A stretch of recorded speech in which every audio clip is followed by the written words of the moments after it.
എല്ലാ കൂട്ടുകാർക്കും നമ്മുടെ പുതിയൊരു വീഡിയോയിലോട്ട് സ്വാഗതം. നിങ്ങൾക്ക് ഈ വീഡിയോ ഇഷ്ടപ്പെടുകയാണെങ്കിൽ ഒന്ന് സബ്സ്ക്രൈബ് ചെയ്ത് സപ്പോർട്ട് ചെയ്യാനേ, കമൻറ്റ് ചെയ്യാനും ഷെയർ ചെയ്യാനും മറക്കരുത് കേട്ടോ. അപ്പം നമുക്ക് നേരെ വീഡിയോയിലോട്ട് പോകാമല്ലേ. ഞാൻ ഇന്ന് വന്നിട്ടുള്ളത് പശുക്കുട്ടികളെ ആയാലും എരുമക്കുട്ടികളെ ആയാലും എത്ര പ്രായം മുതൽ കുത്തിവെക്കാം എന്നതിനെ കുറിച്ചുള്ള ഒരു ചെറിയ വീഡിയോ ആയിട്ടാണ് കേട്ടോ. എനിക്കറിയാവുന്ന അറിവാണ് കേട്ടോ ഞാൻ പറയുന്നത്.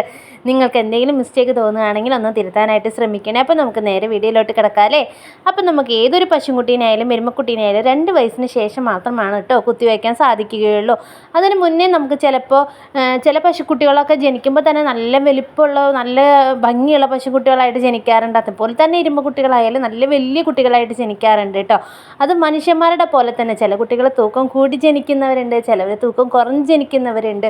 അപ്പോൾ അതിനനുസരിച്ചായിരിക്കും എല്ലാവരുടെ വളർച്ചയും കാര്യങ്ങളൊക്കെ. അതുപോലെ തന്നെയാണ് കേട്ടോ പശുക്കുട്ടികളുടെ ആയാലും എരുമക്കുട്ടികളുടെ ആയാലും വളർച്ച അവർ ജനിക്കുമ്പോഴുള്ള വളർച്ചയെ പോലെയും പിന്നെ നമ്മൾ കൊടുക്കുന്ന തീറ്റയ്ക്കനുസരിച്ചും അവരുടെ വളർച്ച കൂടിക്കൊണ്ടിരിക്കും. പക്ഷേ എത്ര വളർന്നാലും അവരുടെ ഗർഭപാത്രം വളരാനായിട്ട് ഒരു 2 വയസ്സിന് ശേഷം മാത്രമാണ് കേട്ടോ അതിനായിട്ട് പ്രയത്നിച്ചിട്ട് കാര്യമുള്ളൂ. കാരണം എന്താണെന്ന് വെച്ച് കഴിഞ്ഞാൽ ഏതൊരു കുട്ടികളുടെ ആയാലും ഒരു 2 വയസ്സിന് ശേഷം മാത്രമാണ് അവരുടെ ഗർഭപാത്രം വികസിക്കാൻ തുടങ്ങുകയുള്ളൂ. അല്ലെങ്കിൽ നമ്മുടെ പശുക്കുട്ടികളുടെയും വളർച്ച നോക്കിയിട്ട് ഒരിക്കലും നിങ്ങൾ കുത്തിവെക്കാറായി എന്നെ അങ്ങനെ അല്ലെങ്കിൽ മാച്ച് കണ്ടു അപ്പോൾ നമുക്ക് കുത്തിവെക്കാം എന്നതിനെ കുറിച്ചിട്ടൊന്നും ചിന്തിക്കേണ്ട. അവർ 2 വയസ്സിന് ശേഷം കുത്തിവെച്ചാലാണ് നമുക്ക് ആ കുട്ടികൾക്ക് എരുമക്കുട്ടികൾക്കായാലും പശുക്കുട്ടികൾക്കായാലും പാലൊക്കെ ഉണ്ടാവുള്ളൂ കേട്ടോ. അതിന് മുന്നേ കുത്തിവെച്ചിട്ട് വെറുതെ നമ്മൾ പാല് കിട്ടാണ്ട് ഒരു പശുവിനെ കുത്തിവെച്ച് വെറുതെ പ്രസവിപ്പിച്ചിട്ട് കാര്യമില്ലല്ലോ. അതുകൊണ്ടാണ് കേട്ടോ ഞാൻ പറയുന്നത്. ചിലപ്പോൾ നല്ല വലിപ്പമുള്ള പശുക്കുട്ടിയായിരിക്കും, പക്ഷേ അവരുടെ ഗർഭപാത്രം ചിലപ്പോൾ ഒരു കുന്നിക്കുരുവിൻ്റെ അത്ര വലിപ്പം മാത്രമേ ഉണ്ടാവുള്ളൂ.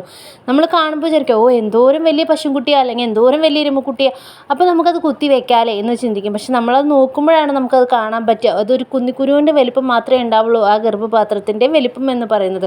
അതൊരു കോട്ടിക്കായയുടെ അത്രയെങ്കിലും വലിപ്പമായ ശേഷം മാത്രമാണ്, അല്ലെങ്കിൽ ഒരു ചെറുനാരങ്ങയുടെ വലിപ്പമായ മാത്രമാണ് കേട്ടോ നമുക്കതൊന്ന് കുത്തി വെക്കാനായിട്ട് പറ്റുള്ളൂ. എന്നാലും അവർക്ക് ചെന പിടിക്കാനും സാധ്യതയുള്ളൂ. അല്ലെങ്കിൽ നമ്മൾ വെറുതെ കുറേ കാശ് കൊണ്ട് കളഞ്ഞിട്ട് കാര്യമില്ലല്ലോ. നമുക്ക് എന്തെങ്കിലും ഇത് കിട്ടാതെ നമ്മൾ കുറേ കാശ് കുത്തിവെക്കാനായിട്ട് കൊണ്ട് കളഞ്ഞ് അല്ലെങ്കിൽ അത് അബദ്ധവശാൽ ചിലപ്പോൾ പിടിച്ചു കഴിഞ്ഞാലും അവർ വളർച്ച എത്താതെ പ്രസവിപ്പിക്കുമ്പോൾ ഉള്ള ഒരു ബുദ്ധിമുട്ട് അവർക്ക് എന്തായാലും കാണാനായിട്ട് സാധിക്കും.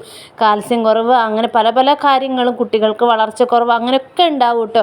അതുകൊണ്ട് നമ്മൾ എത്ര വലിയ കുട്ടികളായി എന്ന് പറഞ്ഞാൽ ഒരു 2 വയസ്സിന് ശേഷം മാത്രം അവരെ കുത്തിവെക്കാനായിട്ട് ശ്രമിക്കുക കേട്ടോ.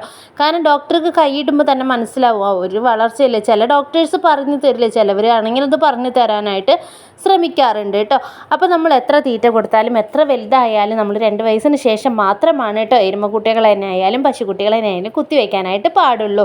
അപ്പോൾ നമ്മൾ വലിപ്പം കൂടുതൽ കൊണ്ട് കുത്തിവെക്കാം എന്നൊന്നും വിചാരിക്കരുത് കേട്ടോ.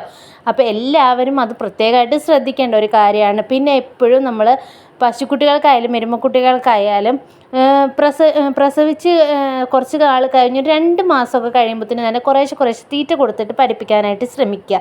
അല്ലെങ്കിൽ അവർ പാലിൽ തന്നെ അഡിക്റ്റായിട്ട് നമ്മൾ തീറ്റയ്ക്ക് തീരെ ഇഷ്ടമല്ലാണ്ടാവും കേട്ടോ.